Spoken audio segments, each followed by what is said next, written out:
बिस्मिल्लाहिर रहमानिर रहीम। अल्हम्दुलिल्लाहि Kaffa व सलामुन अला इबादिहिल्लज़ीना अस्तफ़ा अम्मा बाद। अल्हम्दुलिल्लाह अल्लज़ी लम यत्तखिज़ वलदन व लम यकुल लहु शरीकुन फ़िल मुल्क व लम यकुल लहु वलिय्युम मिनज़्ज़िल्लि फकब्बिरहु तकबीरा। बांग्लादेश इस्लामी छात्र शिविर समृद्ध बांग्लादेश गড়ার लक्ष्यকে सामने रेखे যে কাফেলা তরুণ সমাজের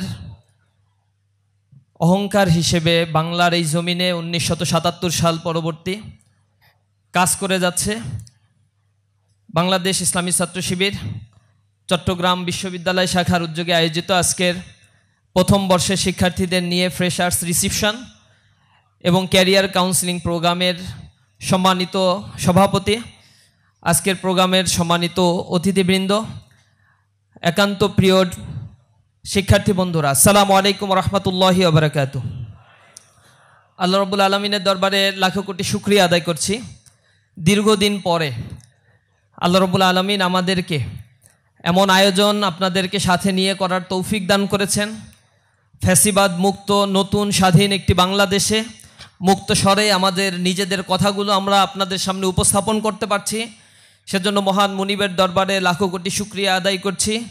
রব্বানা লাকাল হামদ হামদান কাসীরান তয়্যিবান মুবারাকান ফিহ। আল্লাহ রাব্বুল আলামিন আমাদেরকে আমাদের মেধাগুলোকে এ জাতির জন্য একটি সমৃদ্ধ বাংলাদেশ গড়ে তোলার জন্য কার্যকর ভূমিকা রাখার জন্য আল্লাহ আমাদেরকে সেই তৌফিক দান করুন। আল্লাহ রাব্বুল আলামিনের কাছে শুরুতেই সেই তৌফিক কামনা করছি। প্রিয় বন্ধুরা, আপনারা অনেক স্বপ্ন নিয়ে এমন একটি বিশ্ববিদ্যালয়ে ভর্তি হয়েছেন, বাংলাদেশের লিডিং ইউনিভার্সিটির মধ্যে অন্যতম একটা ইউনিভার্সিটি চিটাগাং ইউনিভার্সিটি। দীর্ঘ সময় এই ইউনিভার্সিটির একটা পথ চলা রয়েছে, একটা ব্যাক হিস্ট্রি রয়েছে, এবং বাংলাদেশের পথিতযশা যে বিশ্ববিদ্যালয়গুলো রয়েছে যারা জ্ঞান বিতরণ, জাতীয় রাজনীতি এবং আন্তর্জাতিক অঙ্গনে যারা নেতৃত্ব সাপ্লাই দিয়েছে, মেধা সাপ্লাই দিতে সক্ষম হয়েছে, এমনই একটি বিদ্যাপীঠে আপনারা মেধার স্বাক্ষর রেখে এখানে উপস্থিত হয়েছেন। আপনাদের ভবিষ্যৎ জীবনের প্রতি আমরা অনেক বেশি প্রত্যাশা করি, আল্লাহ রাব্বুল আলামিনের কাছে দোয়া করি আল্লাহ রাব্বুল আলামিন আপনাদের মাধ্যমে এই দেশটার কাঙ্ক্ষিত যে লক্ষ্য সেই পরিবর্তন সংগঠিত করুক। আল্লাহ রাব্বুল আলামিন যেন আমাদের হৃদয়ে এই দেশের প্রতি একটি মমত্ববোধ, ভালোবাসা, এদেশের সার্বভৌমত্বের প্রতি আমাদের লয়ালিটি যেন আল্লাহ রাব্বুল আলামিন বাড়িয়ে দেন। প্রিয় বন্ধুরা, আপনাদের কিছু প্রশ্ন রয়েছে, আমি প্রশ্নের উত্তর দিয়ে আমার কথার কিছু বিষয় হয়তো প্রশ্নের মধ্যেও চলে আসবে, আর কিছু বিষয় আপনাদেরকে আমি দৃষ্টি আকর্ষণী দিয়ে আমার কথা শেষ করব ইনশাআল্লাহ। এক ভাই প্রশ্ন করেছেন, বাংলাদেশ ইসলামী ছাত্র শিবিরে যুক্ত হওয়ার ক্রাইটেরিয়াগুলো কি কি, কোন ক্রাইটেরিয়া সম্পূর্ণ করতে না পারলে তার জন্য কোনো ছাড় বা কোনো সুযোগ আছে কি না, উক্ত সংগঠনের ফান্ডিংয়ের অর্থ কি চাপ প্রয়োগ করে নেওয়া হয় নাকি স্ব উদ্যোগে দিয়ে থাকে। এখানে যুক্ত হওয়ার ক্রাইটেরিয়ার মধ্যে স্বাভাবিক কতগুলো ক্রাইটেরিয়া আমরা মেনটেন করি। এটা হচ্ছে আমরা ক্যাডার ভিত্তিক সংগঠন হওয়ার কারণে বিসিএস ক্যাডারে যখন আপনারা জয়েন করেন তখন একবারেই যেমন আপনাদেরকে সিনিয়র সচিব করে না, শুরুতেই প্রশাসনিক কর্মকর্তা করে, এরপরে সহকারী সচিব, সিনিয়র সহকারী সচিব, এরপরে হচ্ছে যুগ্ম সচিব, সিনিয়র যুগ্ম সচিব, এরকম করে করে পদোন্নতি দিয়ে সিনিয়র সচিব পর্যন্ত নেওয়া হয়, এবং এর মধ্য দিয়ে আপনার এক্সপিরিয়েন্স, আপনার নলেজকে গ্যাদার করা হয় এবং ট্রেন আপ করা হয়। ইসলামী ছাত্র শিবির এটাকে আমরা বলি হচ্ছে it's not only so called traditional political student organisation but also it's a separate institution. এই ইনস্টিটিউশনের কাজটা হচ্ছে আপনাকে ট্রেন আপ করা, আপনাকে স্কিল্ড করা, আপনার মোরালিটি, লয়ালটি, ইন্টিগ্রিটি, সিনসিয়ারিটিকে ডেভেলপ করাটা হচ্ছে আমাদের অন্যতম একটা উদ্দেশ্য। এজন্য আমরা বলছি আমাদের ভিশনের মধ্যে সমৃদ্ধ বাংলাদেশ গড়ার লক্ষ্যে সদক্ষ দেশপ্রেমিক নাগরিক আমরা তৈরি করতে চাই। আর আমাদের লক্ষ্য এবং উদ্দেশ্যের মধ্যে আমরা বলেছি আল্লাহ রাব্বুল আলামিন প্রদত্ত, রাসূল করিম সাল্লাল্লাহু আলাইহি ওয়াসাল্লাম প্রদর্শিত বিধান অনুযায়ী মানুষের সার্বিক জীবনের পুনর্বিন্যাস সাধন করে আল্লাহর সন্তুষ্টি অর্জন করা। আমরা একটা রিফরমেশন চাই। হিউম্যান বিংয়ের মধ্যে যদি রিফরমেশন করা সম্ভব না হয় তাহলে এই মানুষগুলো হিংস্র পশুর মতো হয়ে যায়। তাদের যখন আনুগত্য পরায়ণতা না থাকে, তাদের মধ্যে যখন ডিসিপ্লিন না থাকে, তখন সেই মানুষগুলো কার্যত মানুষ থাকতে পারে না। যেটা আল্লাহ রাব্বুল আলামিন কোরআন শরীফের ভিতরে এইভাবে বলছেন, লাহুম কুলুবুন লা ইয়াফকাহুনা বিহা ওয়া লাহুম আয়ুনুন লা ইউবসিরুনা বিহা ওয়া লাহুম আযানুন লা ইয়াসমাউনা বিহা উলাইকা কাল আনআম বাল হুম আদল উলাইকা হুমুল গাফিলুন। আমি যদি এই শব্দ ব্যবহার করতাম তাহলে অনেকে মাইন্ড করতেন যে আমাদেরকে আপনি পশু পাখির সাথে তুলনা করলেন। এটা আল্লাহ করছে, তো এই কারণে এটা অনেস্টির সাথে আমি বলতে পারছি।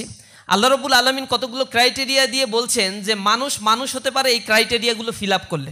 তার মধ্যে লাহুম কুলুব লা ইয়াফকাহুনা বিহা, অর্থাৎ এর ইনভার্স রিলেশনটা হচ্ছে তাদের একটা অন্তর আল্লাহ রাব্বুল আলামিন দিয়েছেন, অন্তর দিয়ে আল্লাহকে উপলব্ধি করতে হবে, আল্লাহর সৃষ্টিকে উপলব্ধি করতে হবে, মানবতার জন্য তাকে নিজেকে নিবেদিত করতে হবে। লাহুম কুলুব লা ইয়াফকাহুনা বিহা। আর যদি সে এটা করে, অর্থাৎ সে যদি অন্তর দিয়ে আল্লাহ রাব্বুল আলামিনকে বুঝতে না পারে, তার উপরে অর্পিত দায়িত্বগুলো সে উপলব্ধি করতে না পারে, আল্লাহ রাব্বুল আলামিন বলছেন সেকেন্ড কন্ডিশন হচ্ছে আল্লাহুম আয়ুনুন লা ইউবসিরুনা বিহা, তাকে আমি একটা চোখ দিয়েছি, আল্লাহর নিদর্শনগুলো দেখার পরে সে সেলফি তোলে। দেখবেন সমুদ্রের মাঝখানে যাওয়ার পরে সমুদ্রের টাইডাল উত্তাল ঢেউ দেখার পরে ওইখানে কে কয়টা সেলফি তুলতে পারে এই জন্য উথাল পাতাল হয়। আবার যখন সমুদ্রের মাঝখানে যদি কখনো ঝড় প্রচণ্ড রকমের বইতে থাকে, একদিন আমি পদ্মা নদী পার হচ্ছি, আমার বাড়ি খুলনাতে, ঢাকা খুলনা পদ্মা ব্রিজ হওয়ার আগে পদ্মা নদী পার হয়ে যেতে হতো। তো একদিন নদীর লঞ্চের মধ্যে হঠাৎ করে বিশাল ঝড় শুরু হয়ে গেল। এই ঝড়ের কবলে যখন পড়লাম, এক মহিলাকে আমি দেখলাম আমার পাশে দাঁড়ানো, প্রচণ্ড রকম, সাঁতার জানে না হয়তো, সে প্রচণ্ড রকমের ভীত সন্ত্রস্ত হয়ে পড়লো এবং একটা পর্যায়ে পড়া শুরু করলো, মানে সাবকনশিয়াস মাইন্ডে পড়ছে লাউলা লাউলা লাউলা লাউলা লাউলা। আমি এটা শুনে আমি ওই ঝড়ের কথা চিন্তা না করে আমি ভাবছি সে হিন্দু বা অন্য কোনো ধর্মের হবে, সে হচ্ছে গীত গাইছে বা কিছু একটা হবে হয়তো। আমি পরে ঝড় থামার পরে আমি জিজ্ঞাসা করলাম, আপনি এটা কি বলতেছিলেন? বলছে কেন, বিপদে পড়লে পড়তে হয় না লাউলা? আমি সে ওটা লাউলা না, এটা হচ্ছে লা হাওলা ওয়ালা কুওয়াতা ইল্লা বিল্লাহ, এরকম পড়তে হয়। তো বিপদে পড়ার পরে তো আল্লাহর কথা মনে পড়ে, কিন্তু এর আগ পর্যন্ত মানুষ নিদর্শনগুলো দেখে, চোখ দিয়ে এগুলো দেখে, ফেরাউনের কথা শুনে যে এটা এই অবস্থায় আল্লাহ রাব্বুল আলামিন করে রাখছে, কিন্তু তার ভিতরে উপলব্ধি হয় না। আল্লাহ কোরআন শরীফের ভিতরে দৃষ্টান্তগুলো সূরা আর রহমান পরে দেখবেন, আল্লাহ বলছে মারাজাল বাহরাইনি ইয়ালতাকিয়ান বাইনাহুমা বারযাখুল লা ইয়াবগিয়ান ফাবিআইয়ি আলাই রাব্বিকুমা তুকাযযিবান। তোমরা কি দেখেছো দুইটা সমুদ্র পাশাপাশি বহমান থাকে, একটা নোনা পানি আর একটা মিঠা পানি, কিন্তু একটা পানির সাথে আর একটা পানি কখনো মিক্স আপ হয় না।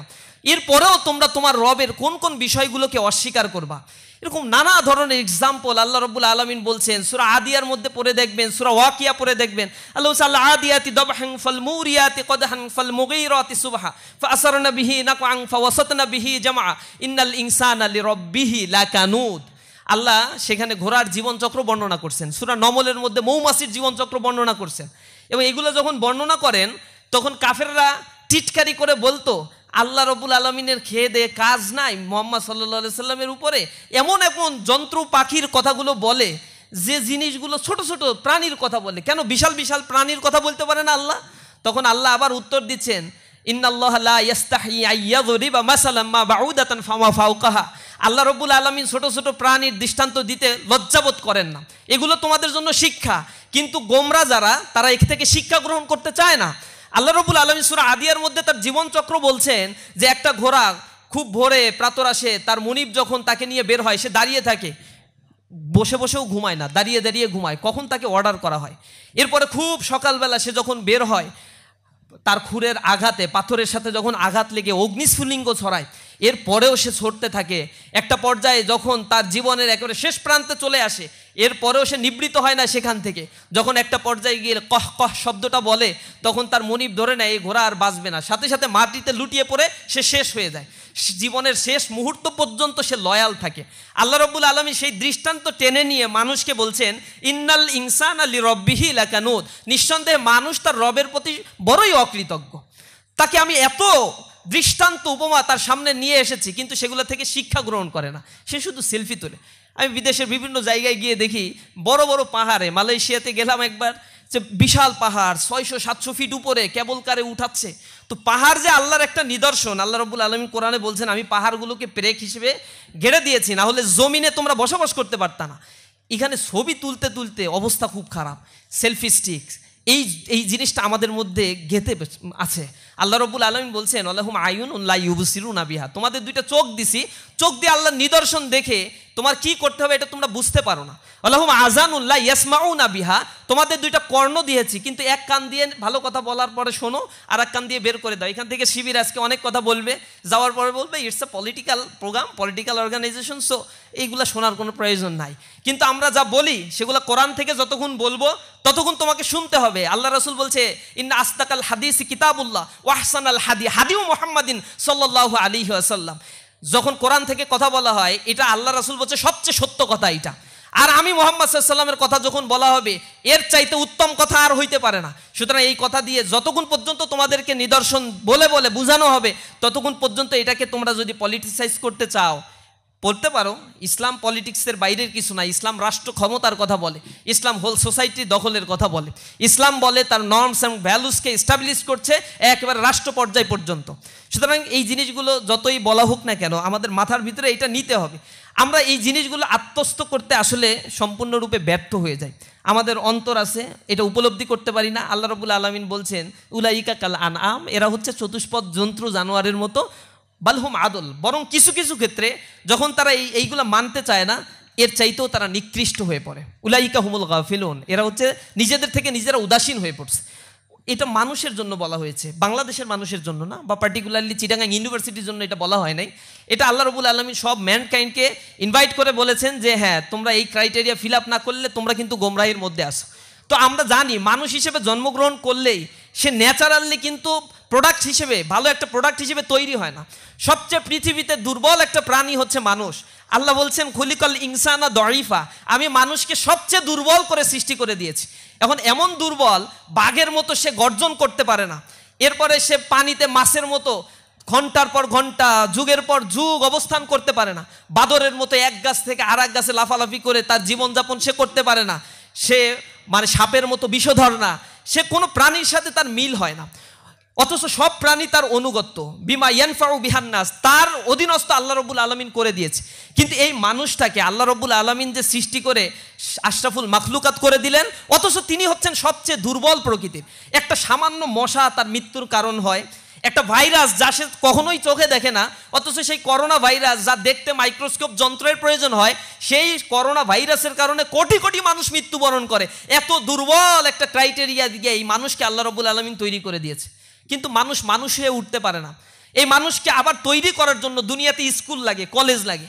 এই মানুষটার হাঁটার জন্য 2.5 বছর সময় ব্যয় করতে হয় তার পরিবারের। একটা গরু ছাগলের জন্য এত সময় ব্যয় করতে হয় না।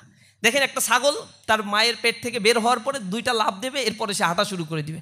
ও কারো প্রতি তোয়াক্কা করে না, কে তাকে শিখাবে বাবা একটু হাঁটো হাঁটো এরকম বলে তাকে হাঁটাও শেখানোর দরকার হয় না।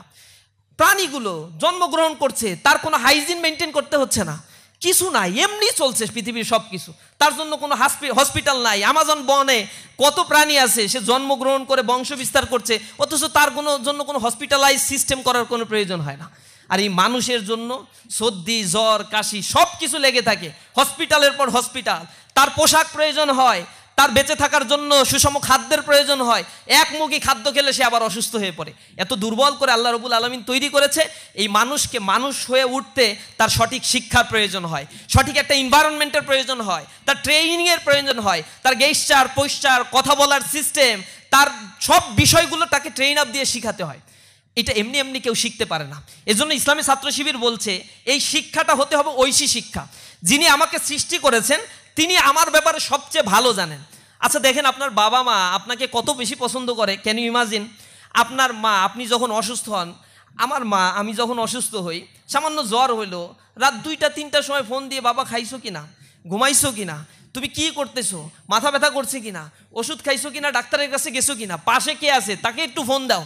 হায় রে আল্লাহ, পৃথিবীতে মনে হয় আর কি অসুস্থ হয় না। কিন্তু মায়ের ঘুম তো নাই, মাঝে মাঝে আমার ঘুমটাও নষ্ট করে দেয়, 1টা 2টায় ফোন দিলে ঘুম থাকে।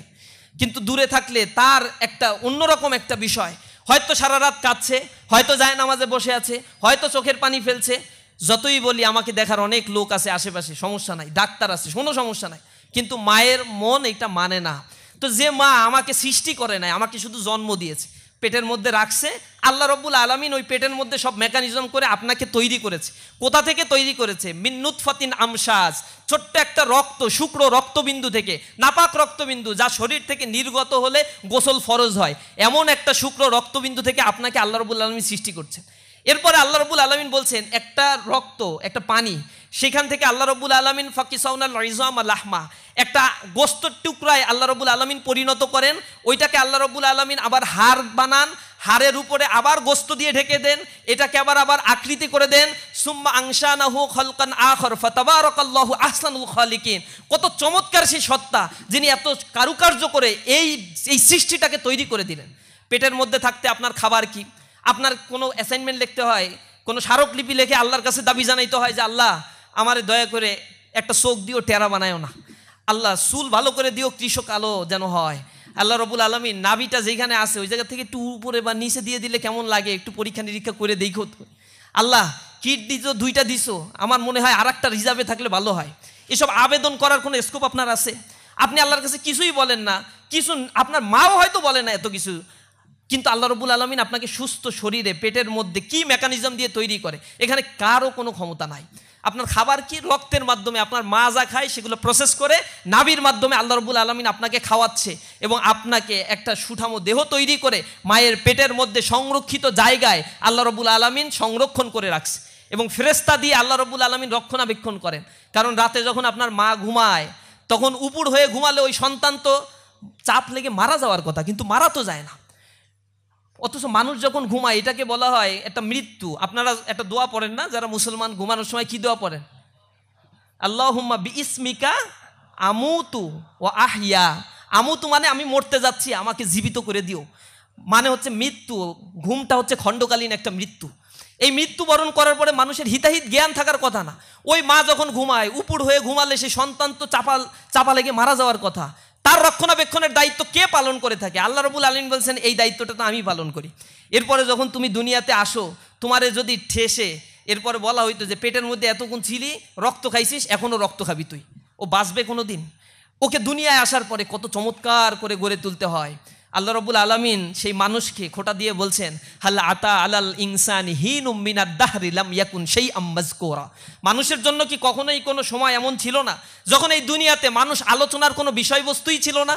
তুমি পৃথিবীতে আসার আগে তোমার নাম আব্দুর রহিম, আব্দুল করিম, আব্দুল সালাম হবে, এটা কে চিন্তা করছে? তুমি দুনিয়াতে আসছো, এরপরেই না তোমাকে নিয়ে ভাবা শুরু হয়েছে এই পৃথিবীর মানুষদের যে তোমার একটা নাম রাখতে হবে, তোমার একটা বসবাসের জায়গা লাগবে, তুমি বড় হলে তোমার জন্য একটা বন্দোবস্ত করতে হবে।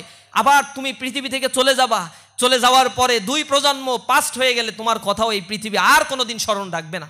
এরকম কোটি কোটি মানুষ পৃথিবী থেকে বিদায় নিয়ে চলে গিয়েছে। সুতরাং তুমি পৃথিবীতে কেন এসেছো, কেনই তোমাকে এত সম্মানিত করে পৃথিবীতে সৃষ্টি করা হলো, এই দার্শনিক ভিত্তিটা যদি না বুঝতে পারেন তখন বলবেন eat drink and be merry. The only purpose of human being is to eat drink and be merry. খাও দাও ফুর্তি করো, পরের দিন বাঁচবা কিনা বলতে পারো? এরকম চিৎকার যারা করে তাদের দুনিয়াতে তো চুরি করুক, বাটপারি করুক, মানুষের সম্পদ মেরে খাক, আর সম্পদের পাহাড় করুক, তাদের কি যায় আসে? তারা আনইথিক্যাল অ্যাক্টিভিজম করবেই, তারা ফ্রি সেক্স লিভিং টুগেদারকে প্রমোট করবেই, তারা ফ্যামিলি বন্ডিংগুলোকে ভেঙে সারখার করে দেবে, তারা পাশবিক জীবনযাপন করবে। This is so much natural system, এগুলো তারা করে থাকে। সুতরাং এই জায়গায় আসল নলেজটা আসলে কোথা থেকে আসছে? তোমার রব তোমাকে কত ভালোবাসেন, যিনি এত চমৎকারভাবে তোমাকে সৃষ্টি করে দিলেন, আর যিনি সৃষ্টি করেছেন তিনি তোমার জন্য কোন আইনটা সবচেয়ে কল্যাণকর সে সবচেয়ে ভালো বুঝবে। তোমার মা যেমন তোমাকে শুধু পেটে রাখার কারণে এত মায়া মহব্বত করে, আর যিনি সৃষ্টি করে ফেলছেন তিনি কতটা ভালোবাসবেন তোমাকে। সুতরাং তিনি তোমার জন্য একটা আইন করে দিয়েছেন, তার আইনই সবচেয়ে ভালো আইন, মানুষ যা তৈরি করে তার সুবিধার জন্য। আওয়ামী আমলে যে আইন করছে শুধু আওয়ামী পুনর্বাসনের জন্য, আবার সামনে যে আইন হবে মানুষ তৈরি যে আইনগুলো করবে এগুলো তাদের সুবিধার জন্য। এর আগে যারা আইন তৈরি করছে নিজেদের সুবিধার জন্য, ম্যাস পিপলের সুবিধার জন্য মানুষ আইন করে খুবই কম। মানুষ তার নিজের স্বার্থগুলোকেই সামনে দেখে। তো আসলেই আমার জীবন দর্শনটা, এই ফিলসফিটা কিভাবে চলবে এই জিনিসটা আমাকে জানতে হয়। জানার জন্য ইনস্টিটিউশনাল ফরমেশন প্রয়োজন, কিন্তু দুর্ভাগ্য আমার দেশের একাডেমিক আর ইনস্টিটিউশনাল সিস্টেমগুলো শুধু মানুষ তৈরি করেছে, মানবতা বা মানবিক গুণ সম্পন্ন মানুষ তৈরি করতে তারা সম্পূর্ণ ব্যর্থ হয়েছে। এ কারণে তারা দুর্নীতি করে, স্বজনপ্রীতি করে, নেপোটিজম মানে মানুষের অর্থ সম্পদ লোপাট করে বিদেশে সেকেন্ড হোম তৈরি করে, নিজেরা ভালো থাকার জন্য যা ইচ্ছা তাই করে, আর একজন মানুষকে হত্যা, শাহজাতিকে হত্যা করতে তারা দ্বিধা সংকোচ করে না। সুতরাং এই জায়গা থেকে আমাদের একটা আত্মিক রিফরমেশন দরকার। ইসলামী ছাত্র শিবির বলছে তোমাকে কোরআন এবং সুন্নাহের আলোকে তোমাকে রিফরমেশন করতে হবে নিজেকে, আর এই রিফরমেশন করার প্রজেক্টটাই হচ্ছে ইসলামী ছাত্র শিবির চালায়। এটাই হচ্ছে আমাদের মূল লক্ষ্য এবং উদ্দেশ্য। আর এটা আমরা এ কারণে করি না যে এটা করার পরে অনেক টাকার মালিক হব, আপনারা এই সংগঠনে আসলে চাঁদা দিবেন, সেটা দিয়ে অনেক আমাদের ওই গাড়ি বাড়ি এগুলো হয়ে যাবে। এইখানে ফার্স্ট ক্রাইটেরিয়া হচ্ছে টাকা সবার বেশি বা সবার আগে দিতে হয় যিনি যে শাখার সভাপতি, তার পকেট থেকে আগে বাইতুল মালের টাকা বা আমাদের সংগঠনে টাকাটা আগে দিতে হবে। এরপরে যারা হচ্ছে উপরের দিকে পদে আসে দ্বিতীয় পর্যায়ে তাদের কাছ থেকে আগে টাকা নেওয়া হয়। এটা বাধ্যতামূলক অনেকটা। তুমি যদি অর্থ স্যাক্রিফাইস না করতে পারো, আল্লাহ রাব্বুল আলামিন বলছে আল্লাযীনা ইউনফিকুনা ফিস-সাররাই ওয়াজ-যাররাই ওয়াল কাযিমিনাল গায়জ ওয়াল আফিনা আনিন নাস। আল্লাহ রাব্বুল আলামিন বলছেন সচ্ছল থাকো অসচ্ছল থাকো, দান করতে হবে। এই টাকাগুলোর সুষ্ঠু তদারকি হয়, এমন না যে টাকা কিছু পাইলাম, কিছু ডান পকেটে কিছু বা পকেটে ঢুকাই দিলাম, নেতা আমি যা ইচ্ছা তাই করতে পারবো। এখানে এই সুযোগটা নাই। নেতাকে আবার অডিটের মুখোমুখি হইতে হয়, মাস শেষে রিপোর্ট পেশ করতে হয়, কয় টাকা কে দিল, কোথায় কি খরচ করলা। এই যে প্রোগ্রাম করা হচ্ছে, যা খরচ হচ্ছে 2 দিন পরে, আজকেই মনে হয় বিকালে আবার মিটিং করে ওইটা বুঝাই দিতে হবে কয় টাকা খরচ হইলো, কোত্থেকে আয় হইলো, কোত্থেকে ব্যয় হয়েছে, কত কি আছে আর কত কি লাগবে। যদি লাগে তাহলে ভাগ করে নাও সবাই, আর যদি না লাগে তাহলে ঠিক আছে আলহামদুলিল্লাহ, উদ্বৃত্ত আছে, পরের প্রোগ্রামটা ভালো করে করব। এগুলো আমাদের সংগঠনের বেসিক সিস্টেম, এভাবেই আমাদের অর্থায়নগুলো হয়ে থাকে। তা আলহামদুলিল্লাহ ইসলামী ছাত্র শিবির করতে গেলে বেসিক ক্রাইটেরিয়া আপনাকে কিছু মানে ভালো মানুষ হতে হবে, একটু লেখাপড়া করতে হবে, ইসলাম সম্বন্ধে জানতে হবে। এইগুলা ফিল আপ করলে ইসলামী ছাত্র শিবির করা যায়, এটা খুব কঠিন কিছু না। আরেক ভাই প্রশ্ন করছেন যে কেউ একজন কেন বাংলাদেশ ইসলামী ছাত্র শিবিরে যোগদান করবে। এটা আমি মনে হয় অনেক কিছুই বলে ফেলছি। আমার ছাত্র শিবিরে যোগদান করতে আমরা কখনো বলি না। ইসলামী ছাত্র শিবিরে এত মানে এমন কোনো সংগঠন ইসলামী ছাত্র শিবির না যার প্রচুর পরিমাণে লোক দরকার, এ কারণে সে সবাইকে তার দলে যোগদান করাবে। ইসলামী ছাত্র শিবিরের মূল জায়গাটা হচ্ছে ইসলামী ছাত্র শিবির আদর্শের কথা বলে এবং ইসলামের কথা বলে। তো ইসলামটা আপনি শেখার জন্য আপনাকে যদি মনে হয় যে ইসলাম শেখার পরে ইসলামী ছাত্র শিবির এটা এই সমাজ ব্যবস্থা পরিবর্তনের জন্য একটা অনুঘটক হিসেবে কাজ করছে, আপনি ইসলামী ছাত্র শিবির করতে পারেন। ইসলামী ছাত্র শিবির করার আগে ভালো একজন মানুষ হওয়া দরকার, ইসলামী ছাত্র শিবির করার আগে ভালো একজন মুসলমান হওয়া দরকার, এবং আপনি যদি অন্য ধর্মাবলম্বী হন তাহলে ওই ধর্মের প্রতি আপনার লয়ালটি অনেক বেশি বাড়ানো দরকার। প্রথম বর্ষে আপনার ক্যারিয়ার নিয়ে যে স্বপ্ন পরিকল্পনা ছিল, আজকে আপনি সেই পথে হাঁটছেন নাকি ভিন্ন কোনো অভিজ্ঞতা আপনাকে নতুন পথে নিয়ে গেছে? সময়ের সাথে সাথে সেই পরিকল্পনা কেন পরিবর্তন এসেছে? এটা নিয়ে আমার একটা রিসার্চ করা হয়েছে। আমি মাস্টার্সের রিসার্চ ছিল career aspiration of the student of south coastal region in Bangladesh. তো ক্যারিয়ার অ্যাসপাইরেশনটা কেন মানুষের আসলে পরিবর্তন হয়। ফার্স্ট ইয়ারে থাকার সময় আমার খুব মনে পড়ে, ইউনিভার্সিটিতে যখন আমি ভর্তি হই, আমি ইকোনমিক্সের স্টুডেন্ট। তা আমার হেড স্যার আমাকে প্রথম দিনই সবার ক্যারিয়ার ডিজার্ভেশন শুনছিল। তা আমি দাঁড়িয়ে টিচারকে বলছিলাম যে আমি যেটা বলবো সেটা শোনার পরে তো আপনারা হাসবেন। তো স্যার বললো যে না, হাসবে কেন, ক্যারিয়ারের কথা বললে হাসবে কেন? আমি বলছি না, এটা অনেকের কাছে দুঃস্বপ্নের মতো মনে হইতে পারে। তা স্যার বললে যে তুমি বলো সাহস করে। তা আমি বললাম যে আমি তো বাংলাদেশের অর্থমন্ত্রী হতে চাই। এটা বলার পরে সবাই আসলে হেসে দিস। তা আমি একটু লজ্জা পেলাম। আমি বলছি স্যার এটাই একমাত্র আমার ইচ্ছা, যদিও এটা সেই সময় আনাড়িভাবেই বলেছিলাম, কারণ খুলনা ইউনিভার্সিটিতে পলিটিক্স নাই, আমারও সেভাবে পলিটিক্সে ওইখানে এঙ্গেজমেন্ট নাই। সুতরাং সেটা তো আসলে ফিল আপ করা খুব কঠিন কাজ। পরবর্তীতে হলো বিসিএস ক্যাডারের চাহিদা, পড়াশোনা করলাম, বাইবা টাইবা দিলাম, কিন্তু জেলখানায় থাকার কারণে এই গভর্নমেন্ট তো তখন আমাদেরকে জয়েন করতে দিত না। তো সেই জায়গা থেকে ক্যারিয়ার ট্র্যাক এখন আবার চেঞ্জ হয়েছে, এখন আরও কিছু রিজার্ভেশন আছে, আপনারা দোয়া করেন সেটা যেন ফিল আপ করতে পারি। তবে মানুষের চাহিদাগুলো সময়ের আলোকে পরিবর্তন হয়, কষ্ট করতে হয়, কষ্ট করার পরে যেটা অর্জন হয় এটা আল্লাহ রব্বুল আলমিনের পক্ষ থেকে ফয়সালা, আল কদরি খৈরিহি ওয়াশাররিহি মিনাল্লাহি তাআলা, ভালো মন্দ আল্লাহ রব্বুল আলমিনের পক্ষ থেকেই হয়। প্রতিকূল পরিবেশে দিন পালনের ক্ষেত্রে কিভাবে রিয়া থেকে নিজেকে বাঁচাবো, একই সাথে কুধারণা থেকে বাঁচার উপায় কি? কুধারণা হচ্ছে কবিরা গুনাহ। কুধারণা থেকে বাঁচার জন্য বেশি বেশি কোরআন এবং সুন্নাহের সাথে সম্পর্ক ডেভেলপ করতে হবে, আর নিজেকে সুপিরিয়র কমপ্লেক্স থেকে বাঁচানোর জন্য চেষ্টা করতে হবে। অহংকার মুক্ত জীবনযাপন করবেন, নিজের বরত্ব মানুষের সামনে প্রকাশ করবেন না। আমি অমুক সাবজেক্টে পড়ি, ইউনিভার্সিটির মধ্যে একটা ক্লাস আছে, যেমন আমাদের দেখতাম যে ইংলিশে যারা পড়ে তারা মনে করে এ বাংলায় পড়ে, ওর কাছ থেকে হাঁটলেও একটু হাসি দেয়। আবার ইতিহাসে যারা পড়তেছে তারা আবার ফার্মাসির পাশ দিয়ে হাঁটতে চায় না। মানে এমনি নিজেরা একটা হীনমন্যতায় ভুগতে থাকে। এটা কেন? ইউনিভার্সিটিতে আমরা সমান সবাই, এবং সবাই একই সমান সুযোগ সুবিধা সামনে অপেক্ষা করছে। সুতরাং যে কষ্ট করবে সে নিজেকে সেভাবে গড়ে তুলতে পারবে। আমাদের মনের মধ্যে সাবজেক্টের ভিত্তিতে, স্থানের ভিত্তিতে, অ্যালামনাইর ভিত্তিতে কখনো কোনো রিয়া বা অহংকার যেন জন্ম না হয়। রিয়া হচ্ছে আমার সব আমলগুলোকে নষ্ট করে ফেলে, এগুলো সব আমল নষ্ট করে ফেলবে, কিছুই বুঝতে পারবেন না। কিয়ামতের ময়দানে আল্লাহ রাব্বুল আলামিন সেদিন আপনাদেরকে অপদস্থ করবে। আল্লাহ রাসূল বলছেন অহংকার আমার চাদর। আল্লাহ রাসূল বলছে মানে অহংকার হচ্ছে আল্লাহ রাব্বুল আলামিনের চাদর। এটা নিয়ে টানাটানি করলে আল্লাহ রাব্বুল আলামিন তার উপরে ক্রোধ হয়, রাগান্বিত হন, এটা অপমান করা হয় আল্লাহ রাব্বুল আলামিনকে। সুতরাং অহংকার থেকে আমাদের বিরত থাকতে হবে। এক ভাই প্রশ্ন করছেন, বাংলাদেশ ইসলামী ছাত্র শিবির বা জামাত ইসলামী যদি ক্ষমতায় যায় তাহলে তাদের প্রথম ইসলামী কার্যক্রম কি হবে? ইসলামী ছাত্র শিবির ক্ষমতায় যাওয়ার পরে, ইসলামী ছাত্র শিবির তার ক্ষমতায় যাবে না, ছাত্র শিবির ইলেকশনও করে না, এটা স্টুডেন্ট অর্গানাইজেশন। স্টুডেন্ট অর্গানাইজেশন হিসেবে পলিটিক্যাল অ্যাফিলিয়েশন আমাদের নাই। যেটা থাকে কনসাসমূলক, এবং আমরা সবসময় চেষ্টা করি যখন পলিটিক্যালি কোনো ক্রাইসিস তৈরি হয় তখন ভূমিকা রাখার জন্য, কিন্তু পলিটিক্যালি আমরা কোনো ইলেকশনে অংশগ্রহণ করি না।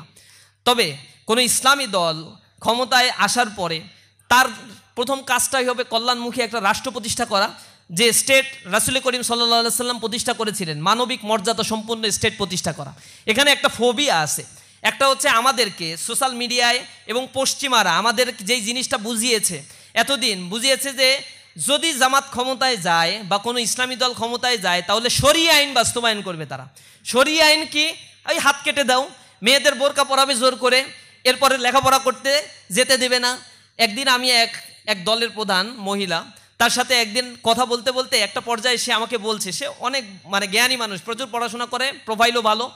তো তিনি আমাকে বলছেন যে তোমার একটা প্রশ্ন আছে আমার, তুমি একটু বলো তো বাবা, তোমরা যদি ক্ষমতায় যাও তাহলে আমার পেশায় কি আমারে থাকতে দেবা? আমার 2টা মেয়ে আছে, ওরা কি স্কুল করতে পারবে? আমি অবাক হয়ে বললাম যে আপনার এই প্রশ্নের জন্মানোর কারণ কি? বলছে না, তোমাদের তো এমনি ভালোবাসি, কিন্তু তোমরা ক্ষমতায় গেলে কি না কি করে ফেলো ভাই, এইগুলো মানুষ বলে, আমাদের বলছে যে তোমরা মেয়েদের নাকি ঘর থেকে বের হইতে দেবা না, পড়তে দেবা না, এরপরে ওই যে কি বলে শরীয়তের আইন বাস্তবায়ন করবা, হাত কেটে দেবা। শরীয়ত কি খালি হাত কাটা? শরীয়ত কি খালি বোরকা পরায় রাখা? এগুলা তো শরীয়তের থাউজেন্ডস অফ ওয়ার্কের মধ্যে সিম্পল কয়েকটা কাজ, এবং সেইগুলারও অপব্যাখ্যা করা হয়। হাত কাটে, চুরি করলে হাত কাটতে হবে। হযরত ওমর রাদিয়াল্লাহু তাআলা আনহুর সময় একবার মক্কা মদিনায় দুর্ভিক্ষ দেখা দিয়েছিল। এই সময় এই বিধানটা সাময়িক সময়ের জন্য কার্যকর করা হয় নাই। কেন করা হয়নি? কারণ মানুষ দুর্ভিক্ষের কারণে খাদ্যই পাচ্ছিল না। তখন মানুষ চুরি করে হোক, যেভাবে হোক নিজে সার্ভাইভ করার চেষ্টা করছিল। এই সময় ওমর রাদিয়াল্লাহু তাআলা আনহুর কাছে অত্যাধিক চুরির কেস যখন আসছিল, ওমর রাদিয়াল্লাহু তাআলা আনহু বলেছেন যে না, যতক্ষণ না পর্যন্ত সবার মুখে আমি খাদ্য পৌঁছে দিতে পারি ততক্ষণ না পর্যন্ত এই বিধান কার্যকর করা আমার জন্য শোভনীয় নয়। ইসলাম এরকম রিল্যাক্স, ফ্লেক্সিবল। আমাদের বলা হয় যে তুমি যদি ইসলামী আইন বাস্তবায়ন হয় তাহলে হিন্দু যারা থাকবে, অমুসলিম যারা থাকবে, তাদের তো তোমরা মনে হয় দেশ থেকে বের করে দিবা। কিন্তু ইসলামী শরীয়ত বলে অমুসলিমদের নিরাপত্তার বিধান ইসলামী রাষ্ট্রে মুসলমানদের করতে হবে আগে, অগ্রাধিকারের ভিত্তিতে। বলে যে জিজিয়া কর দিতে হবে, যে আমাদের কর দিয়ে থাকতে হবে, অনেক টাকা কর। ইচ্ছা করলে মুসলিম রাষ্ট্রে, এটা গরিব রাষ্ট্র হইলে জিজিয়া কর মৌকুব করে দিতে পারে, কিন্তু জাকাত মৌকুব করার কোনো ক্ষমতা কারো নাই। মুসলমানদের মাস্ট বি জাকাত দিতে হবে, আর জিজিয়া কর ডিপেন্ড করে রাষ্ট্রের পলিসির উপরে। ইচ্ছা করলে তারা মৌকুবও করে দিতে পারে। আর এই করটা কেন নেয়? এখন ট্যাক্স দেন সরকারকে রাস্তাঘাট, ডেভেলপমেন্ট ওয়ার্ক, নিরাপত্তার কাজের জন্য। ঠিক অমুসলিমদের কাছ থেকে জিজিয়া কর নেওয়া হবে তাদের নিরাপত্তা, তাদের সেফটি সিকিউরিটি, তাদের ফুড সিকিউরিটি, তাদের কালচারাল সিকিউরিটি সব কিছু দেওয়ার জন্য এই জিজিয়া করটা ইসলাম নেওয়া হবে, ইসলাম নেয়। তো এইগুলো খুবই নর্মাল বিষয়, কিন্তু এইখানে শরীয়তের আইন বলতে বোঝায় বোরকা পরে থাকা, এরকম কয়েকটা জিনিস। কিন্তু শরীয়তের থাউজেন্ডস অফ রুলস আছে। শরীয়ত বলতে আমরা যেটা বুঝি, ইসলামী শরীয়ত, ইসলামিক ল, ইসলামিক যে সিভিল ল, ক্রিমিনাল ল, এই জিনিসগুলো একেবারে ডিফাইন করে দেয়া আছে। ইসলামী শরীয়ত বলে জাস্টিসের কথা। ইসলামী শরীয়ত যদি বাস্তবায়ন হয় তাহলে ওজনে কম দিতে পারবা না, এটা হচ্ছে শরীয়ত। আল্লাহ রাব্বুল আলামিন বলছেন ওয়াইলুল লিল মুতাফফিফিন, দুর্ভোগ বা হচ্ছে ক্ষতি হচ্ছে তাদের জন্য যারা ওজনে কম দেয়। যখন নিজেরা ওজন করে নেয় তখন বেশি নেয়, আর যখন আরেকজনকে দেয় তখন কম করে দেয়। যারা এরকম করবে ইসলামী রাষ্ট্রে তাদেরকে অবাঞ্ছিত ঘোষণা করা হবে। এটা হচ্ছে নাগরিক অধিকার ফিরিয়ে দেয়া। ইসলামী রাষ্ট্রের শরীয়ত আইন বলতে বোঝায় জাকাত ভিত্তিক অর্থ ব্যবস্থা। এই জাকাত ভিত্তিক অর্থ ব্যবস্থা রিসার্চ করে দেখা গিয়েছে যদি একটা রাষ্ট্রে ইমপ্লিমেন্টেশন করা যায়, অল্প সময়ের মধ্যে একটা রাষ্ট্র থেকে দারিদ্রতা বিমোচন করা সম্ভব। যেমনি ওমর রাদিয়াল্লাহু তাআলা আনহুর সময় জাকাত ভিত্তিক অর্থ ব্যবস্থা থাকার কারণে এক ব্যক্তি, ঘটনা হচ্ছে তিনি বস্তা ভরে দিনার নিয়ে হেঁটে বেড়াচ্ছেন, খুঁজতেছেন জাকাতের টাকা দিবেন কাকে দিবেন, খুঁজে পাচ্ছেন না। একটা পর্যায়ে এক লোককে পাইলো, উস্কো শুষ্ক চেহারা এবং একটা বস্তা নিয়ে ঘুরে বেড়াচ্ছে। এরপরে সে জিজ্ঞাসা করলো যে বাবা তোমারেও তো খুঁজতেছি আমি, জাকাতের টাকা আমার অনেক রয়েছে, এটা দেওয়ার লোক নাই, তুমি এগুলো নিয়ে আমাকে মাফ করো। ওই লোকটা বলছে এই তোমার এটার মধ্যে কয় টাকা আছে, তুমি কি জানো আমার এই বস্তার মধ্যে ঠিক এরকম পরিমাণ টাকা নিয়ে ঘুরতেছি, জাকাত দেওয়ার মতো লোক খুঁজে পাচ্ছি না আমি।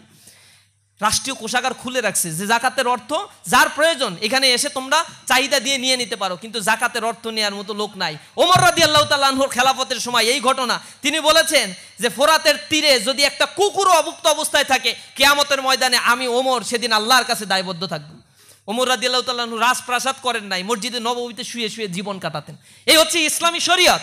ইসলামী শরিয়ত যদি বাস্তবায়ন হয় 2.5% জাকাত প্রত্যেক ধর্নাঢ্য ব্যক্তি যার নিসাব পরিমাণ সম্পদ এটা বাধ্যতামূলক দিতে হবে। আর এই জাকাতের টাকা নিয়ে সেকেন্ড হোম বানাইতে পারবে? জাকাতের টাকা 8টা খাতে দিতে হবে। ইন্নামাস সাদাকাতু লিল ফুকারা ওয়াল মাসাকিন ওয়াল আমিলিনা আলাইহা ওয়া মুআল্লাফাতু কুলুব ওয়া ফির রিকাব ওয়াল গারিমিন ওয়া ফি সাবিলি ইবনিস সাবিল। এই 8 ক্রাইটেরিয়ার বাইরে জাকাতের টাকা দেয়া যাবে না। এর মধ্যে গরিব যারা, তারপরে হচ্ছে মুসাফির যারা, এরপরে অমুসলিম যারা, এরপরে মুসাফির যারা সফর করেছে, ঋণগ্রস্ত যারা, এই মানুষগুলোকে জাকাতের টাকা দিয়ে এমপাওয়ার্ড করতে হবে। আবার জাকাতের টাকা এইভাবে আমাদের দেশে যেগুলো দেয়, ধর্নাঢ্য ব্যক্তি অনেক শাড়ি আর হচ্ছে লুঙ্গি কিনছে, এরপরে বলে লাইন ধরো জাকাতের শাড়ি দেয়া হবে। জাকাতের শাড়ি মানে হচ্ছে এক ধোয়ায় রং উঠে যাবে, এরপরে মার থাকবে না, এটা হচ্ছে জাকাতের শাড়ি। ইসলামী রাষ্ট্র বলছে জাকাত এইভাবে দিতে হবে না। জাকাত একজন ব্যক্তিকে দেবা, গরিব থেকে সে স্বাবলম্বী হবে। একজন ব্যক্তিকে জাকাতের টাকা দিবা এবং এর প্রায়োরিটি হবে তোমার আত্মীয় স্বজন আগে, এরপরে আত্মীয় স্বজন, পাড়া প্রতিবেশী, এরপরে দূরবর্তী তুমি যাকে দাও। এই জাকাতের টাকা দিয়ে এক একজন মানুষকে সলভেন্ট করে দিবা। ইকোনমিক ভ্যালু, ইকোনমিক পাওয়ার জাকাতের এত বেশি, একটা রাষ্ট্র কাঠামোকে পরিবর্তন করে দেয়। সুদ যেভাবে একটা সমাজ ব্যবস্থাকে ধ্বংস করে দিয়েছে, পৃথিবীতে ক্যাপিটাল ইকোনমি আমরা দেখেছি, আমরা মিক্সড ইকোনমি দেখেছি, এই পুঁজিবাদী অর্থ ব্যবস্থা আমাদেরকে ধ্বংস করে ছাড়ছে। আজকে আমি এখানে দাঁড়িয়ে বলছি বাংলাদেশের মাথাপিছু আয় 2882 মার্কিন ডলার, এটা শুভঙ্করের ফাঁকি। তুমি আমি 2882 মার্কিন ডলার ভোগ করতে পারি না। আমাদের ইনকাম ডিসপারশন এত হাই, তুমি কল্পনা করতে পারবা না। পৃথিবীর অনেক দেশে 140-50তম আমরা ইনকাম ডিসপারশনের ক্ষেত্রে, মানে এত বেশি। 5% মানুষের কাছে এই দেশের, এই রাষ্ট্রের 80% সম্পদ জিম্মি। ব্যানবেজ বলছে এই কথা। 80% সম্পদ জিম্মি হয়ে আছে। এক এসালম গ্রুপ এই চিটাগাঙেরই 12টা ব্যাংক লুটপাট করছে। মানুষের আমানতগুলো নিয়ে তার বউয়ের নামে, তার সন্তানের নামে, ছালার নামে, শালির নামে, সবার নামে এক একটা ইন্ডাস্ট্রি খুলে লোপাট করে হাজার হাজার কোটি টাকা বিদেশে পাচার করে ফেলছে। অথচ ব্যাংকে টাকা জমা দাও তুমি, দেখো কত শুভঙ্করের ফাঁকি দেয়। ব্যাংকে এক দফা আমি টাকা জমা দেই, আমার টাকা ডাকাতি করে, এটা তো আর চুরি না। আগে তো ডাকাতি করতে হচ্ছে বন্দুক নিয়ে যাওয়া লাগতো, এখন ডাকাতি করতে গেলে একটা ব্যাংক খুলে নিলে কাজ হয়ে যায়। ব্যাংক খুলে নিয়ে বসে আছে, সবাই টাকা জমা দেয়, এরপর লুটপাট করে নিয়ে চলে গেল। এইগুলো হচ্ছে আধুনিক ডাকাতির সিস্টেম। এই ডাকাতদেরকে আইডেন্টিফাই করতে হবে যারা মানুষের সম্পদগুলো লুটপাট করে। ইসলামী শরীয়ত আসলে এই লুটপাট সব বন্ধ হয়ে যাবে। এই যে জাকাত, এই যে অর্থ ব্যবস্থার মধ্য দিয়ে, মনে করো এই ব্যাংকে আমি টাকা জমা দিলাম, এরপরে এই টাকা সে লুটপাট করলো। এখন এই ব্যাংক যেহেতু আবার চালাতে হবে, তখন বাংলাদেশ ব্যাংক থেকে এখানে আবার টাকা থোক বরাদ্দ দেওয়া হয়। বাংলাদেশ ব্যাংক কোথায় টাকা পাবে? বাংলাদেশের বাজেট থেকে নিয়ে আসো টাকা। বাজেটের টাকা কোথা থেকে আসে? জনগণের ট্যাক্সের টাকা কালেকশন করো। এক হচ্ছে ডিরেক্ট ট্যাক্স, আর একটা হচ্ছে indirect tax. Indirect tax you are bound to pay. তুমি এখানে বসে আসো, একটা পাঞ্জাবি কেনো, একটা টুপি কেনো, একটা কলম কেনো, 15% ট্যাক্স তোমাকে দিতে হবে, তুমি বাধ্য। কিন্তু ডিরেক্ট ট্যাক্স যারা ধর্নাঢ্য তাদের ট্যাক্স দেওয়ার ক্ষেত্রে কত যে ফাঁকি। রিসার্চ বলছে মাত্র 25% ট্যাক্স পেয়ার বাংলাদেশে ট্যাক্স দেয়, যাদের ট্যাক্স দেওয়ার সামর্থ্য আছে, কিন্তু মাত্র 25% দেয়। 75% ট্যাক্স আদায় করতে পারে না। তার মধ্যে ম্যাক্সিমাম হচ্ছে রুলিং পার্টির লোকজন, তারা ট্যাক্স দেয় না। কোটি কোটি টাকার মালিক অল্প কিছু ট্যাক্স দিয়ে বলে আমার ট্যাক্স দেওয়া হয়ে গেছে। এরকমভাবে লুটপাট করছে আমার দেশের টাকা। দেখো, একদিকে তুমি টাকা জমা দাও রাষ্ট্রীয় কোষাগারে, ট্যাক্সের টাকা, সেইটা থেকে আবার ব্যাংকে রিফিল করে, আবার ব্যাংকে তুমি টাকা দাও, সেইটা আবার লুটপাট করে নিয়ে যায়। 2 দফা তোমার টাকা লুটপাট হয়। এই হচ্ছে আমার দেশের মাথাপিছু আয় 2882 মার্কিন ডলার। এইভাবে করে করে একটা জাতিকে বোকা বানানো হচ্ছে। মেধাবীরা এই ব্যাপারে সোচ্চার হতে হবে। এর আগে এই ব্যাপারে কথা বলতে গিয়ে আমাদের আবরার ফাহাদ শহীদ হয়েছে। এভাবে হক্কানি কথা বলতে গেলে যুগে যুগে অনেকের জীবন দিতে হয়, কিন্তু রক্তের পাটাতনের উপরে সততার সৌধ বিনির্মাণ হয়। সুতরাং আমরা এগুলা থেকে থামবো না। আমাদেরকে হত্যা করার চক্রান্ত করা হয়েছে, করছে, গুলি করছে, মারছে। এখানে আমাদের এই ভাই আছে, আশিক ভাই আছে, এখন হয়তো ভাই অনেক বড় হাই প্রোফাইল, অনেক ভালো জায়গায় চলে গেছে, কিন্তু এই বিশ্ববিদ্যালয়ে তাকে মানে ওরা হত্যা করার উদ্দেশ্যেই তার উপরে অস্ত্র দিয়ে আঘাত করেছিল। অনেক ষড়যন্ত্র করছে আমাদেরকে নিয়ে, মনে করছে আমাদেরকে একেবারে শেষ করে দিতে পারবে, কিন্তু সত্য কখনো শেষ করা যায় না। ইউরিদুনা লিউতফিউ নূরাল্লাহি বিআফওয়াহিহিম ওয়াল্লাহু মুতিম্মু নূরিহি ওয়ালাউ কারিহাল কাফিরুন। আল্লাহ তার নূরকে প্রজ্বলিত করবেন, কাফেরদের জন্য এটা যত মর্মপীড়ার কারণ হোক না কেন। এই যে শুভঙ্করের ফাঁকিগুলো আমাদেরকে দিয়ে দিয়ে রাষ্ট্র যেভাবে আমাদেরকে তৈরি করছে, এর এগেইনস্টে ইসলামিক ইকোনমিক সিস্টেম বলে জাকাত চালু করতে হবে, আর একটা চালু করতে হবে কর্জে হাসানা সিস্টেম। ওয়েলফেয়ার ইকোনমির সিস্টেম যদি একটা সোসাইটিকে ডেভেলপ করা সম্ভব হয়, তাহলে একটা সোসাইটি খুব অল্প সময়ের মধ্যে শিফটিং করে একটা খুব স্ট্রং ইকোনমিক ফাউন্ডেশনের উপরে দাঁড়িয়ে যায়। আমরা সেই অর্থনীতির কথা বলি। শরীয়ত হচ্ছে এই অর্থনীতিকে প্রমোট করে, এইটার নামও শরীয়ত। শরীয়ত এইটা বলে এতিমের সম্পদ লুণ্ঠন করা যাবে না। এতিমের সম্পদ যদি লুণ্ঠন করো, তাহলে তোমার উপরে কঠিন রাষ্ট্রীয় শাস্তি আরোপ হবে। কারণ তোমার বাবা মারা গেলে তোমার বড় ভাই ছোট ভাই সম্পদ দিতে চায় না, কুক্ষিগত করে রাখে। ইসলামী রাষ্ট্রে এটা সুযোগ হবে না। ইসলামী রাষ্ট্রে লুটপাট করা যাবে না, ছিনতাই করা যাবে না, দর্শন করা যাবে না। নারী তার অধিকার ফিরে পাবে। রাস্তা থেকে নারী হেঁটে চলে যাবে, তার দিকে চোখ তুলে তাকিয়ে কেউ ইপটিজিং করতে পারবে না। এটা হচ্ছে ইসলামী শরীয়ত। ইসলামী শরীয়ত শুধুমাত্র ওই হাত কাটার এইগুলার মধ্যে আবদ্ধ করে পশ্চিমা একটা নোংরা ন্যারেটিভ দাঁড় করে ইসলাম থেকে আমাদের বিরত রাখার জন্য ইসলামোফোবিয়া, কালচারাল হিজিমনি দিয়ে এই সমাজের ইয়াং জেনারেশনকে ইসলাম থেকে বিচ্যুত করে এক অজানা গন্তব্যের দিকে তাদেরকে ঠেলে দেওয়া হচ্ছে। অথচ পশ্চিমা ক্ষয়িষ্ণু সংস্কৃতি আজ ধ্বংস হয়ে গিয়েছে। তুমি ইউরোপে যাও, সবচেয়ে বেশি এক্সট্রা ম্যারিটাল অ্যাফেয়ার্সের মাধ্যমে সন্তান জন্ম দেয়া প্রবণতা চিলিতে সবচেয়ে বেশি। সে চিলিতে 75% সন্তান জন্মগ্রহণ করে, সেখানে তার বাবা কে তারা জানে না। আমেরিকা 46% সন্তান জানে না তার পিতৃ পরিচয়। তুমি যাও ফ্রান্সে, স্ক্যান্ডিনেভিয়ান দেশ, বাল্টিক অঞ্চলের দেশগুলোতে 60 থেকে 70% সন্তান জন্মগ্রহণ করার পরে তার বাবার মুখ তাদের দেখার সৌভাগ্য হয় নাই। সোজা ভাষায় যাদেরকে আমরা ইংরেজিতে বাস্টার্ড সন্তান বলি। এরপরে পশ্চিমারা একটা টার্মিনোলজি ব্যবহার করে, সিঙ্গেল মাদার কনসেপ্ট। বিয়ে করবে না, সন্তান হয়ে গেছে, এখন সাহসী মায়ের ভূমিকায় অবতীর্ণ হতে হবে তোমাকে। তুমি আমার বাবা, তুমি আমার মা। এভাবে করে করে একটা সোশ্যাল স্ট্রাকচারকে ধ্বংস করে পৃথিবীর 56টা দেশ এখন জিরো পপুলেশনের দেশে পরিণত হয়েছে। নেগেটিভ পপুলেশন, সন্তান উৎপাদন হচ্ছে না। আমাদের মতো এই দেশগুলো থেকে নিয়ে গ্রিন কার্ড দিয়ে, নাগরিকত্ব দিয়ে তাদের অর্থনীতি বাঁচায় রাখতে হয়।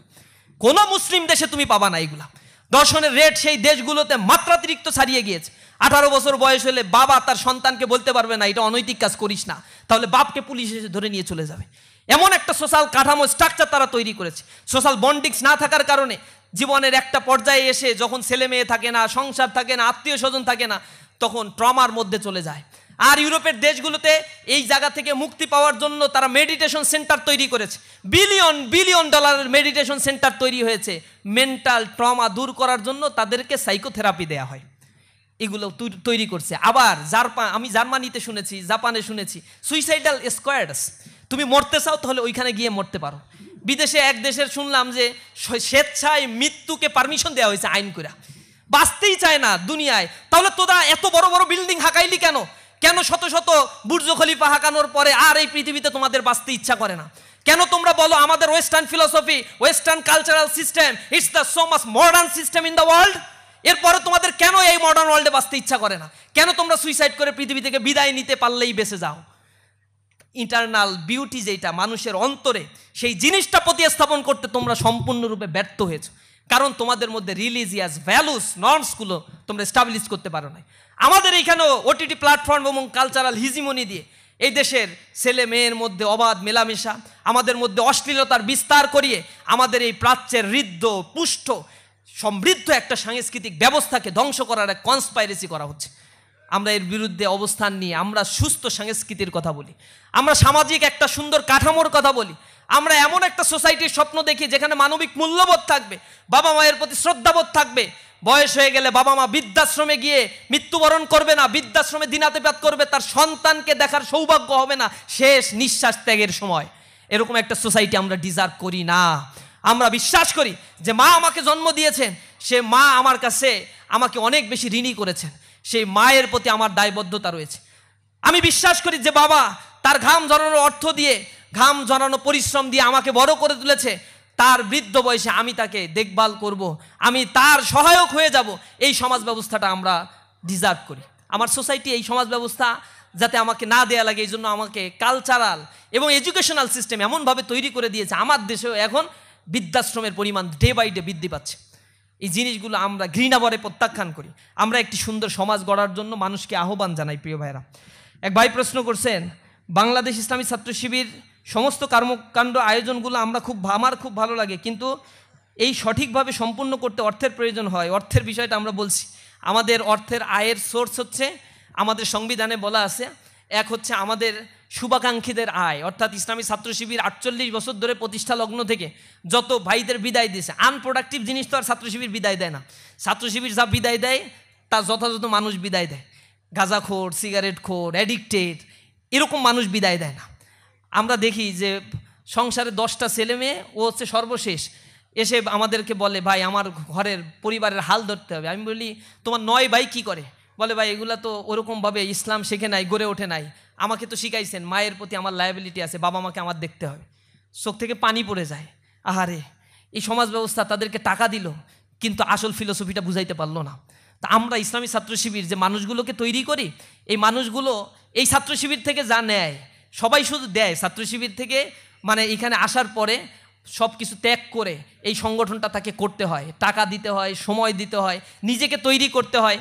ছাত্র শিবির তো কোনো বিল্ডিং না যে এখানে কোনো কিছু জমা করে রাখা যাবে। এটা হচ্ছে একটা মানুষের combination of some sorts of people. এই মানুষগুলোকে ইসলামী ছাত্র শিবির দক্ষতা সম্পন্ন করে গড়ে তোলে। কম্পিউটার স্কিল, ভাষাগত দক্ষতা, একাডেমিক এক্সিলেন্সি, এই সব কিছু দিয়ে রেজাল্টের প্রতি আমরা প্রতি মাসে তদারকি করি। লেখাপড়া করছো কি না, রিপোর্ট পেশ করো, কয় ঘন্টা পড়ছো, কয় ঘন্টা পড়া উচিত। সিনিয়র ভাইয়েরা জুনিয়র ভাইদেরকে তদারকি করে। বিদেশে হায়ার স্টাডি করতে যাবা, আলহামদুলিল্লাহ পৃথিবীর সব দেশে ইসলামী ছাত্র শিবিরের ভাইয়েরা এখন হাজার হাজার ভাইয়েরা, লক্ষ লক্ষ ভাইয়েরা এখন হায়ার স্টাডি করছে। বিভিন্ন ইউনিভার্সিটিতে প্রফেসরের দায়িত্ব, বড় বড় প্রতিষ্ঠানগুলোতে জব করছে। তারা সংগঠনের প্রতি লায়াবল থাকে। তারা এমন না এই সংগঠন করতে আসছে লুটপাট করার জন্য, চাঁদাবাজি করার জন্য, এরপরে এখান থেকে টেন্ডারবাজি করার জন্য, টেম্পো স্ট্যান্ড দখলের জন্য। এই কাজ তো ইসলামী ছাত্র শিবিরে এসে করা যায় না। তো ইসলামী ছাত্র শিবির কী কারণে করতে আসে? নিজেকে তৈরি করার জন্য করতে আসে। তৈরি করার পরে ছাত্র শিবিরের প্রতি তার দায়বদ্ধতা থেকে নিজ থেকে তারা এখানে ফান্ডিং করে। আর এই ফান্ডিংয়ের পাই টু পাই হিসাব ইসলামী ছাত্র শিবির রাখে। এবং আমরা এই টাকা লুটপাট করে তো আমরা ব্যাংক ব্যালেন্স বানাই না, আমরা আবার গাড়ি বাড়ি তৈরি করি না। প্রতিটা টাকার হিসাব আবার আমাদেরকে দিতে হয়। এইখানে আরেকটা বড় সিস্টেম হচ্ছে, আমি সভাপতি যদি হই, আমি কোনো টাকা আয় করতে পারবো, ব্যয় করতে পারবো না। মানে আমার হাত দিয়ে ব্যয় করতে পারবো না। আমার একজন আলাদা কোষাধ্যক্ষ থাকবে বা সেক্রেটারি থাকবে, তিনি এইটা ব্যয় করবেন আর তিনি রিপোর্ট তৈরি করবেন। একা একা কোনো কিছুই করার সুযোগ নাই। সব ক্ষমতা আমার আছে ব্যয় করার, কিন্তু অর্ডার দেওয়ার ক্ষমতা আছে, হাত দিয়ে খরচ করার কোনো সুযোগ নাই। আবার যার হাতে টাকা থাকে, সিস্টেমটা হচ্ছে সে নিজের মতো করে কোনো খরচও করতে পারবে না, অর্ডারও দিতে পারবে না। অর্ডার শুধু তালিম করবে আর হিসাব রাখবে সে। এগুলো হচ্ছে সিস্টেমের মধ্য দিয়ে চলার কারণে স্বচ্ছতা, ট্রান্সপারেন্সিটা আমরা যথাযথভাবে শতভাগ মেনটেন করি। আর আমাদের জনশক্তি যারা থাকে, ছাত্র বয়সেই আমরা শিখাই, তুমি যা ইনকাম করো তার একটা অংশ ইসলামের জন্য তুমি দান করে দাও, সংগঠনের জন্য দান করো। এই দান করার প্রবণতা থেকেই ইসলামী ছাত্র শিবিরের এইখান থেকে একটা ফান্ডিং হয়। আর একটা জানেন, ইসলামী ছাত্র শিবিরের জনশক্তি যারা মেধাবী হয়, তারা বই খাতা লেখে, তারা অনেক সুন্দর সুন্দর স্টিকার কার্ড করে। আমাদের অনেক প্রকাশনা আছে আলহামদুলিল্লাহ। এখানে যদি স্টল দিয়ে থাকে দেখবেন, শত শত গবেষণা বই আমরা তৈরি করে ফেলছি। এই বইগুলো আমরা বিক্রি করি, বুক ফেয়ারে বিক্রি করি, আমাদের কোনো আয়োজন হইলে এগুলো বিক্রি করি। এগুলো বিক্রি করে কিছু মুনাফা হয় আমাদের, ওই মুনাফাটা আমাদের আয়ের একটা উৎস। এরপরে আমাদের কিছু পত্রিকা আছে রেগুলার, আমরা পত্রিকাগুলো বের করি। এই পত্রিকাগুলো বিক্রি করে কিছু টাকা পয়সা আমরা পাই, ওই টাকাগুলো আমরা আয়ের উৎস হিসেবে রাখি। এই টাকা পয়সা দিয়ে আল্লাহ রাব্বুল আলামিন বরকত দেয় অল্প টাকায়, এদিক ওদিক খরচ করা লাগে না, তো নিজেদের বিদেশে টাকা পাচার করা লাগে না সুইস ব্যাংকে। এ কারণে সব টাকায় আল্লাহ রাব্বুল আলামিন বরকত ঢেলে দেয়। তো এগুলো নিয়ে অনেকে আবার টেনশন করে, এত টাকা পায় কই। নিজেদের তো কেউ সাবেক তো তাদেরও অনেক আছে, কিন্তু কেউ ফান্ডিং করতে চায় না। 1 টাকা ফান্ডিং করলে চিন্তা করে আমার প্রমোশনের জন্য তুমি কি করবা, আমার জন্য তুমি একটা স্লোগান দেবা কিনা, তাইলে টাকা দেবো। এই রাজনীতি ইসলামী ছাত্র শিবিরে চলে না। কোনো ভাইয়ের রাজনীতি, কোনো দাদার রাজনীতি, চাচার রাজনীতি ইসলামী ছাত্র শিবিরে চলে না। বিধায় এই সংগঠনটা একটু পরিশীলিত এবং এটা থাকবে কিয়ামত পর্যন্ত ইনশাআল্লাহ। এক ভাই প্রশ্ন করছেন, সুন্দর বাংলাদেশ গঠনে ইসলামী ছাত্র শিবিরের পদক্ষেপ ভূমিকা কি? আমাদের স্লোগানটাই হচ্ছে সমৃদ্ধ সুন্দর একটি বাংলাদেশ গড়তে আমরা কতগুলো ক্রাইটেরিয়া ফলো করব, সৎ, দক্ষ আর দেশপ্রেমিক নাগরিক তৈরি করব। আমরা মনে করি যদি কারো ভিতরে সততা থাকে কিন্তু দক্ষতা না থাকে, এই সততা ভ্যালুলেস হয়ে যায়। সততা আছে কিন্তু ব্যবহার করার জায়গা নাই। আমরা দ্বিতীয়ত বলছি তোমার ভিতরে দক্ষতাও গড়ে তুলতে হবে। আর দক্ষতা আছে, সততা আছে, বিদেশে গিয়ে কাজ করতেছি, অনেক টাকার মালিক হয়ে যাচ্ছি। ইসলামী ছাত্র শিবির লাস্ট বলছে দেশপ্রেম তোমার ভিতরে থাকতে হবে। এ দেশ তোমার প্রতি অনেক টাকা খরচ করছে। তুমি ইউনিভার্সিটিতে পড়ো, তোমরা এখানে মাদ্রাসায় যারা পড়ছো, এভারেজে প্রতি বছর 10,000 টাকা করে গভর্নমেন্ট তোমার পিছনে খরচ করে।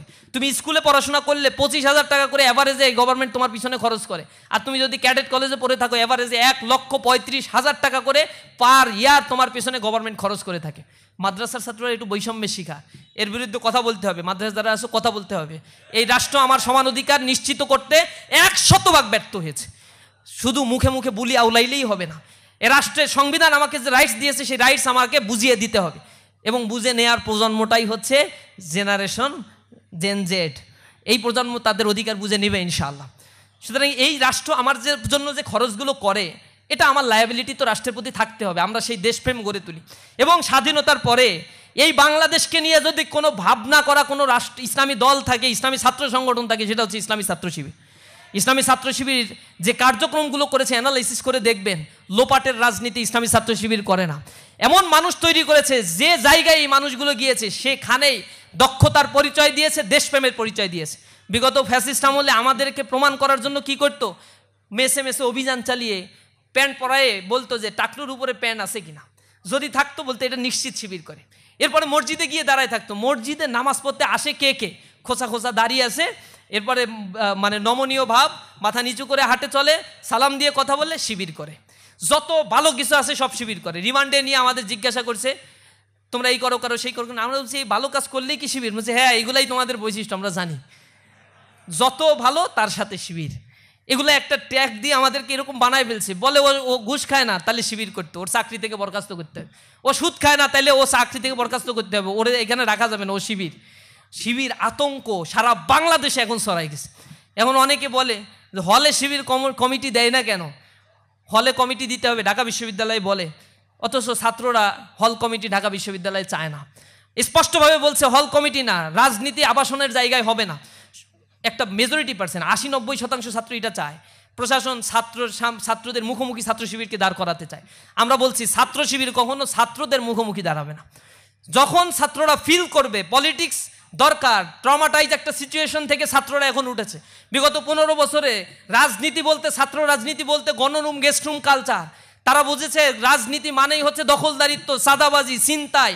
এরপরে বয়স শেষ হয়ে যায় 15 বছর আগে, এরপরে এখনো পর্যন্ত সভাপতি, এইগুলো চলে। এগুলো বলছে তারা রাজনীতি। এই রাজনীতিকে তারা ঘৃণা ভরে প্রত্যাখ্যান করেছে। তারা দীপকাশ্য দিবালোকে জবাই করে করে মানুষকে হত্যা করছে। অমুসলিম সে বলতেছে আমি শিবির করি না, ও বলে তুই সংখ্যালঘু শিবির, এটা বলে তাকে নির্যাতন শুরু করে দিচ্ছে। কল্পনা করা যায় এইগুলো আপনারা দেখেন না বিগত সময়গুলোতে? এগুলো করে করে আমাদের থেকে মানুষকে আলাদা করার জন্য চেষ্টা করছে, কিন্তু তারা কি পারছে? কোনো আদর্শকে শেষ করা যায় না। এখন আমাদের হলের রাজনীতিক ছাত্ররা যখন চাইবে ইসলামী ছাত্র শিবির তখনই হলে কমিটি দিবে, অন্যথায় ইসলামী ছাত্র শিবির ছাত্ররা যেভাবে চায় এই দেশকে গঠন করতে, ইসলামী ছাত্র শিবির সহায়ক শক্তি হিসেবে এই রাষ্ট্রকে গঠন করার জন্য, এই রাষ্ট্রের সম্পদ হিসেবে এই বিশ্ববিদ্যালয়ের ছাত্রকে গড়ে তোলার জন্য ইসলামী ছাত্র শিবির কাজ করবে ইনশাআল্লাহ। এজন্য আমাদের কার্যক্রমগুলো সব স্টুডেন্ট ওরিয়েন্টেড এবং কল্যাণমুখী ইনশাআল্লাহ। এক ভাই প্রশ্ন করছেন খেলাফতে ছাত্র শিবির আস্থা রাখে কিনা, গণতন্ত্র নিয়ে ছাত্র শিবিরের বিশ্বাস কি? খেলাফত আর গণতন্ত্র পাশাপাশি দাঁড় করানোর কোনো কারণ নাই। ইসলামী ছাত্র শিবির খেলাফতে বিশ্বাস করে, এবং খেলাফত ব্যবস্থা সম্বন্ধে যে নেগেটিভ ট্রমা ছড়ানো হয়েছে, এর ব্যাপারে ইসলামী রাষ্ট্র কাঠামো কেমন হবে এই নিয়ে লক্ষ লক্ষ বই রচনা হয়ে গেছে। ইসলামী আইনশাস্ত্রবিদরা এরা লিখে ফেলেছেন, আপনারা এটা একটু দয়া করে পড়বেন। এবং খেলাফতের সাথে ডেমোক্রেসিকে জড়ানোর কিছু নাই। খেলাফত একটা বিশ্ব ব্যবস্থাপনা, একটা রাষ্ট্র, একটা সমাজ ব্যবস্থাপনা, কিন্তু ডেমোক্রেসি এটাকে আমরা কোনো মতবাদ মনে করি না, এটা নির্বাচনের একটা প্রক্রিয়া মনে করি। শুধু নির্বাচনের সময় এক এক দেশে ডেমোক্রেসির এক এক রকম ফর্ম আছে।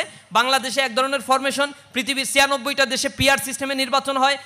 কোথাও শুধু প্রেসিডেন্সিয়াল ইলেকশন সিস্টেম, কোথাও দ্বিকক্ষ বিশিষ্ট সিস্টেম, কোথাও লোকসভা বিধানসভা, এরকম বিভিন্ন সিস্টেমে ডেমোক্রেসি আছে পৃথিবীতে। এগুলো নির্বাচন একটা প্রক্রিয়া ছাড়া আমরা ডেমোক্রেসিকে আর কোনো কিছুই মনে করতে রাজি না। এটা কোনো মতবাদ বা মতাদর্শ হিসেবে আমরা এটাকে মানতে রাজি না। সুতরাং মানে এই ডেমোক্রেসির সাথে এইটাকে মিলানোর কোনো সুযোগ নাই। ডেমোক্রেসির সব জিনিসগুলো খারাপ না, ইসলামে অনেক বিষয়গুলো এখানে অ্যাকসেপ্ট করা হয়েছে। ইসলামে নির্বাচনের সুনির্দিষ্ট কোনো পন্থা আল্লাহ রাসূল বাতলে দিয়ে যান নাই। এ কারণে পরবর্তীতে মানে যারা ওলিয়া আহাদ যারা ছিলেন অথবা হচ্ছে আহলে রায় যারা ছিলেন, তারা এগুলো সুনির্দিষ্ট করে গিয়েছেন বিভিন্নভাবে নির্বাচনের প্রক্রিয়া কেমন হতে পারে। সেগুলো কিছু কিছু ক্ষেত্রে ডেমোক্রেসির সাথে আদর্শিকভাবে সাংঘর্ষিক কিছু বিষয় আছে, কিছু বিষয় আছে এগুলো অ্যাকসেপ্টেন্সি। যেমন বলা হয় ডেমোক্রেসির মাধ্যমে আল্লাহ হবেন, ডেমোক্রেসিতে বলা হয় জনগণ সর্বময় ক্ষমতার মালিক। আমরা বিশ্বাস করি না, জনগণ কোনোদিন ক্ষমতার মালিক হইতে পারে না। জনগণ আল্লাহ রব্বুল আলমিনের পক্ষ থেকে খেলাফতের দায়িত্বপ্রাপ্ত একজন ব্যক্তি, এবং দুনিয়াতে এই খেলাফতের দায়িত্ব আল্লাহ রব্বুল আলমিন তাকে দিয়েছেন। আল্লাহ রব্বুল আলমিনের যে ক্ষমতা, এই ক্ষমতাগুলো সার্বভৌম ক্ষমতা জনগণের মাধ্যমে আল্লাহ বাস্তবায়ন করিয়ে থাকেন।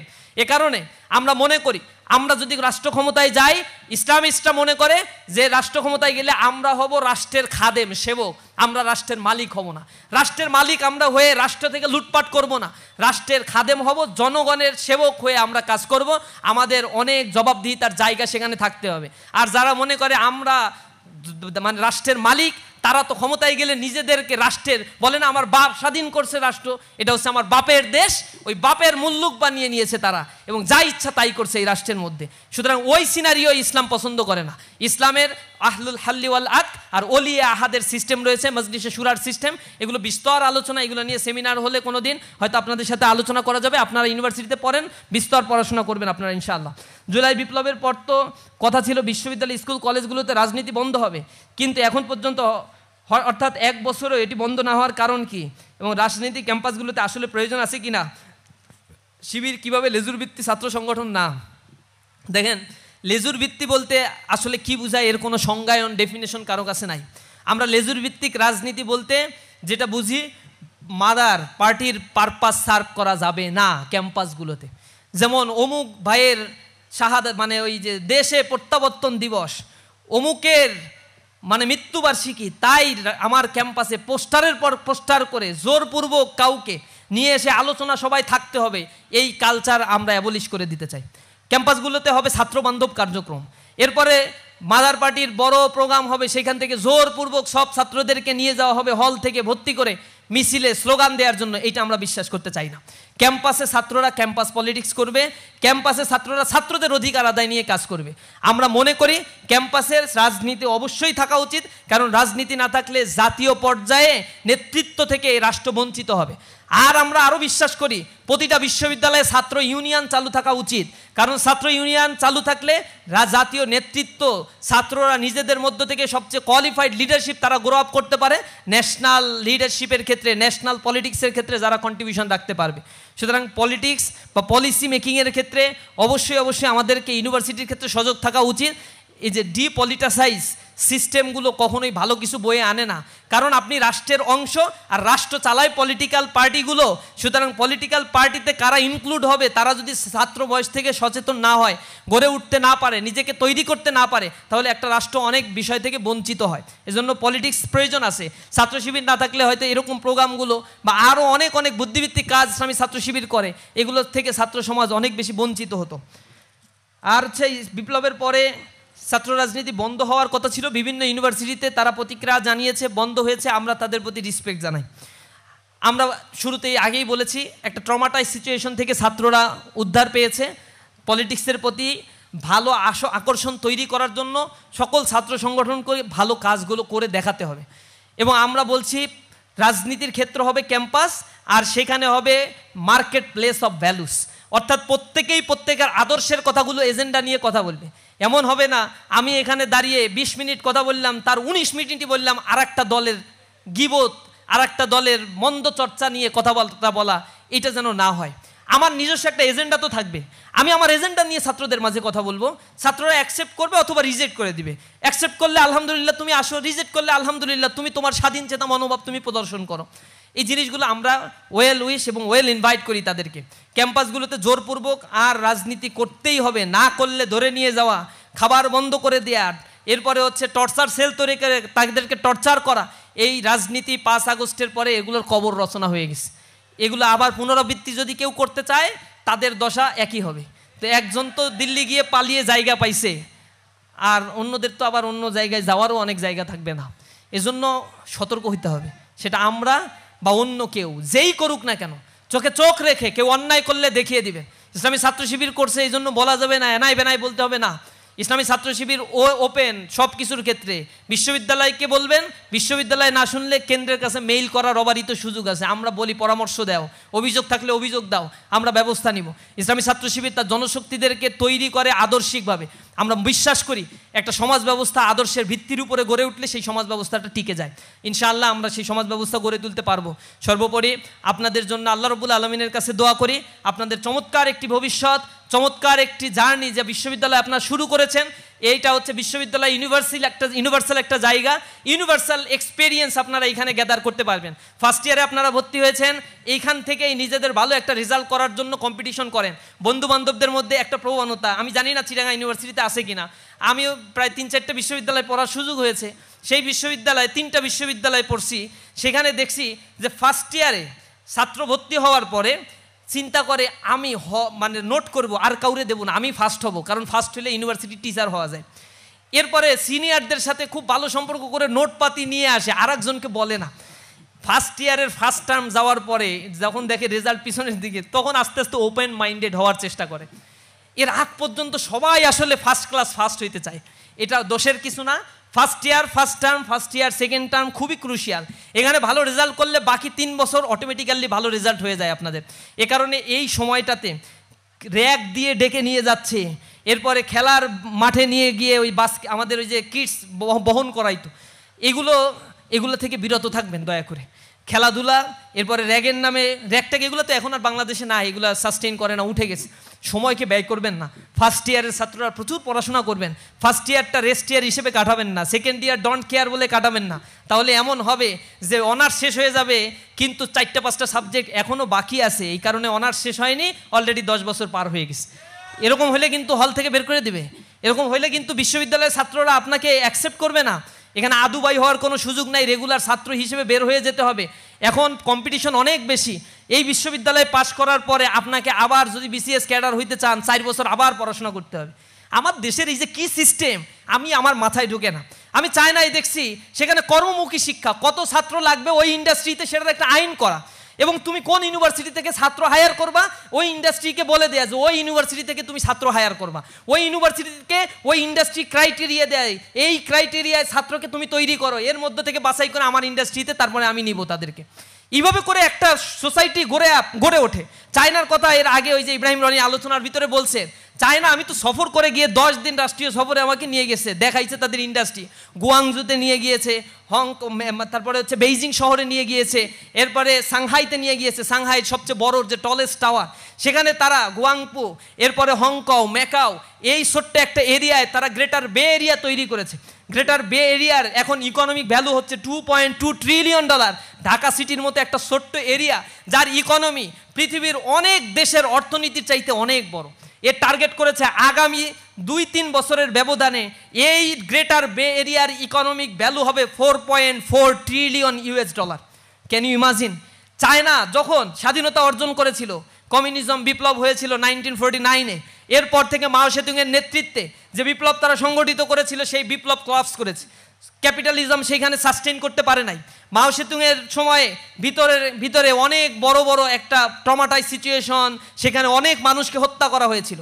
মাও সেতুং যখন মৃত্যুবরণ করলো 1976-এ এসে দে চিয়াওপিং যখন ক্ষমতায় আসলো, তখন তিনি লিবারেল হয়ে গেলেন, সম্পদের উপরে মানুষের অধিকার প্রতিষ্ঠা করলেন, জমি কৃষকদেরকে বর্গা দেওয়া শুরু করলেন, নতুন ইকোনমিক বন্দোবস্তের মধ্য দিয়ে করাপশন ফ্রি একটা সোসাইটি তৈরি করার জন্য, একটা ওয়েলফেয়ার একটা সিস্টেম ডেভেলপ করার জন্য তিনি কাজ করা শুরু করেছিলেন।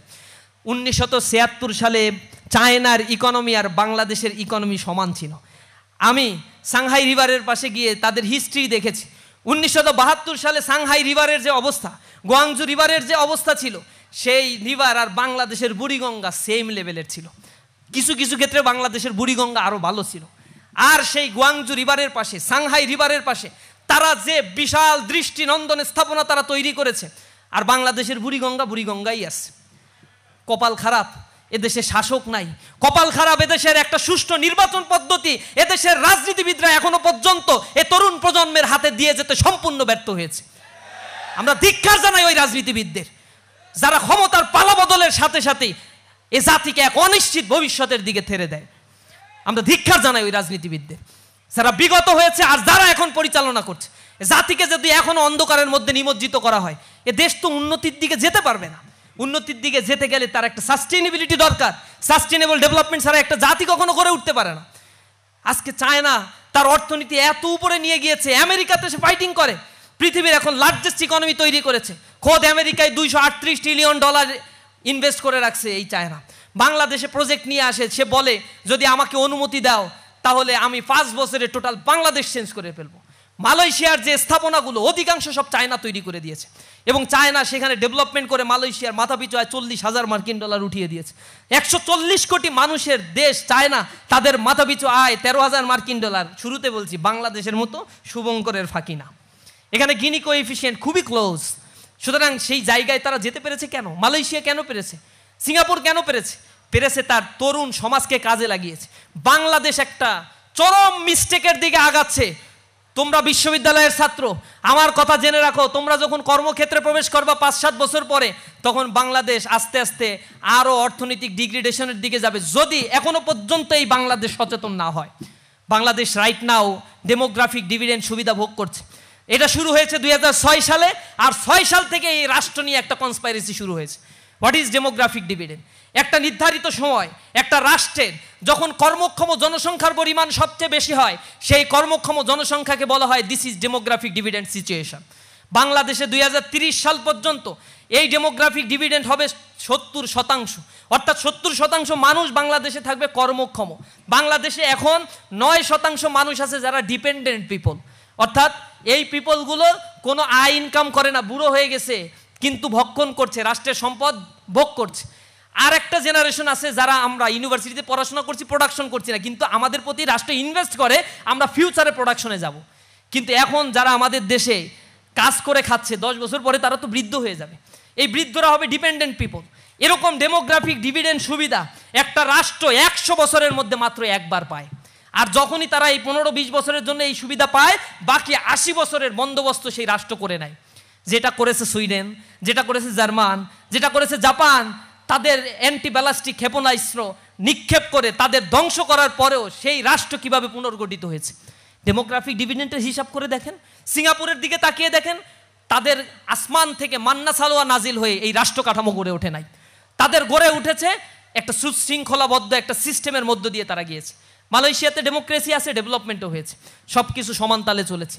এই যে জায়গাগুলো তারা ডেমোগ্রাফিক ডিভিডেন্ডকে কাজে লাগিয়েছে, জনসংখ্যাকে জনসম্পদে রূপান্তর করেছে, তরুণ প্রজন্ম থেকে ট্রেন আপ করেছে। মানে চায়নায় 17,000 টেকনিক্যাল ইউনিভার্সিটি তারা তৈরি করেছে, কোটি কোটি ছাত্রকে ট্রেন আপ করে কটেজ ইন্ডাস্ট্রি বানিয়ে দিয়েছে। হাইটেক ইন্ডাস্ট্রি বন্ধ, কটেজ ইন্ডাস্ট্রি তৈরি করে লেয়ার সৃষ্টি করে দিয়েছেন। তুমি এন্টারপ্রেনিয়ার হতে চাও, তোমার জন্য ট্রেন আপ, তোমার জন্য অর্থ, ব্যাংক, বিমা সব কিছু ওপেন করে দিয়েছে চায়না। পৃথিবীর দেশগুলো, সব দেশগুলো এই সুযোগ সুবিধা তার নাগরিককে দেয়। আর আমার দেশের কপাল এত খারাপ, আমার দেশে পদ্মা ব্রিজ করতে গিয়ে 3 গুণ টাকা খরচ করে, আর 1 গুণ টাকা দিয়ে পদ্মা ব্রিজ করে বাকি 2 গুণ টাকা বিদেশে পাচার করে।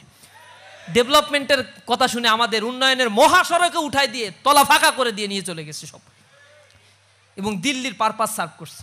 এই ডেমোগ্রাফিক ডিভিডেন্ড যদি আমি লাভ করতে পারতাম, আমার বাংলাদেশ আজকে মাথাপিছু আয় প্রেডিকশন করা হয়েছিল অবশ্যই অবশ্যই সেটা $8,000 ছাড়িয়ে যাওয়ার কথা। কিন্তু কপাল পোড়া আমরা, এমন নেতৃত্ব আমাদের উপর চাপিয়ে দিয়েছে, এমন শিক্ষা ব্যবস্থা আমাদের উপর চাপিয়ে দিয়েছে যে শিক্ষা ব্যবস্থায় শেখার পরে এই ইউনিভার্সিটির মাস্টাররা আমাদেরকে শিখায়, আর শেখানোর পরে 4-5 বছর আমাদের আবার পড়তে হয় আর একটা চাকরি জোটানোর জন্য। তাহলে এই লেখাপড়া করার আমার কি দরকার? ফার্স্ট ইয়ার থেকেই তো আমার BCS এর বই ধরাই দেওয়া উচিত ছিল। ইউনিভার্সিটিগুলো, ঢাকা ইউনিভার্সিটিতে যাবা, ক্লাসে ছাত্র খুঁজে না পাওয়া গেলেও লাইব্রেরিতে বসে পড়ার জায়গার অভাব হয় না, এবং সেইখানে লাইব্রেরিতে যে দেখা যায় যে গবেষণার বইগুলো ময়লা পড়ে আছে, মোছার লোক নাই, আর BCS এর বইগুলো পড়তে পড়তে সেগুলোর পাতা ছিঁড়ে অবস্থা খুবই খারাপ। অথচ একটা ইউনিভার্সিটি নলেজ ক্রিয়েশনের জায়গা হওয়ার কথা ছিল, সেখানে ইনভেস্টমেন্ট সরকার করে না, ইনভেস্টমেন্ট করে মানে এই স্ট্রাকচারাল ডেভেলপমেন্টের ক্ষেত্রে। পৃথিবীর 58তম র্যাঙ্কিংয়ের একটা ইউনিভার্সিটি আমি গিয়েছিলাম, ইউনিভার্সিটি অফ মালয়। এই জায়গায় গেলে তোমার মনে হবে যে এইটা কেমনে এরকম একটা ইউনিভার্সিটি হয়, স্ট্রাকচারই ঠিক নাই, মানে দেখতে ভালো লাগে না, সূক্ষ্ম শুষ্ক। লাইব্রেরিতে গিয়ে তুমি পাগল হয়ে যাবা, সেখানে রিসার্চ হচ্ছে, গবেষণার পর গবেষণা ছাত্ররা করছে, তাদের থাকার জায়গার অ্যাকোমোডেশন আর ফ্যাসিলিটিসের দরকার হয় না, তারা চায় সোসাইটিকে পরিবর্তনের জন্য নিজেদেরকে প্রোডাক্ট হিসেবে তৈরি করতে। আর আমার দেশের বুয়েট থেকে পড়ার পরে 60% স্টুডেন্ট দেশের বাইরে চলে যায়। 60% মেধা ধরেই রাখতে পারে না এই দেশ, তাদের কোনো হুঁশও নাই। তাদের জন্য একটা গবেষণাগার করে দিবে, ইউনিভার্সিটিগুলোতে বরাদ্দ দিবে, ইউনিভার্সিটির টিচারের র্যাঙ্কিং উঠবে গবেষণা খাতে বরাদ্দের উপরে, ইউনিভার্সিটির টিচারদেরকে টার্গেট দিয়ে দিবে, এই পর্যায়ের যদি ফান্ডিং আনতে পারো তাহলে তুমি অ্যাসোসিয়েট প্রফেসর হবে, এছাড়া হইতে পারবা না। আমার টিচাররা আবার আমার কথায় অখুশি হয়। পৃথিবীর বিভিন্ন জায়গাতে এরকমই করে রে ভাই, টিচাররা পলিটিক্স অতিমাত্রায় করে ছাত্রদের উপরে এর একটা নেগেটিভ প্রভাব ফেলে সব জায়গা তারা আজকে বিশৃঙ্খলা সৃষ্টি হচ্ছে। সব টিচার না, একটা বড় অংশের টিচার তো রিসার্চ করছে আলহামদুলিল্লাহ, তবে একটা অংশ কিন্তু এই কাজগুলো করছে। ছাত্ররাও এই জায়গায় গা ভাসিয়ে দিয়ে লেখাপড়া বাদ দিয়ে তুমি যদি তোমাকে গড়ে তুলতে চাও তাহলে তোমার দেশে জেনে রাখো রাইট নাও 40 লক্ষ বেকার আছে, তুমিও কোনোদিন এই খাতায় তোমার নামটাও লেখাইতে বাধ্য হবা। এটাও যদি না লেখাও তাহলে 1 কোটি বাংলাদেশে ডিসগাইজ আনএমপ্লয়েড আছে, অন্তত 1 কোটির কাতারে তোমার নামটা তুমি লেখাইতে পারবা। তুমি প্রত্যাশা করো 20,000 টাকার চাকরি, এই রাষ্ট্র তোমাকে 10,000 টাকার চাকরি তাই সার্কুলার দিয়ে বলবে অনার্স মাস্টার্স পাস, প্রতি তজসা কোনো বিশ্ববিদ্যালয় থেকে তাও পাস হইতে হবে। নিজের লজ্জা হওয়া উচিত। ইউনিভার্সিটিতে পাশ করে 12,000 টাকার চাকরির জন্য ইউনিভার্সিটি গ্রাজুয়েট সে আবেদন করতে হয়, উদ্যোক্তা হইতে পারে না। এদেশে যে শিক্ষা কমিশন আমাদেরকে গঠন করা হয়েছে স্বাধীনতার পরে, যে শিক্ষা আমাদের উপরে চাপিয়ে দেওয়া হয়েছে, লাঞ্ছনা করা একটা শিক্ষা ব্যবস্থা।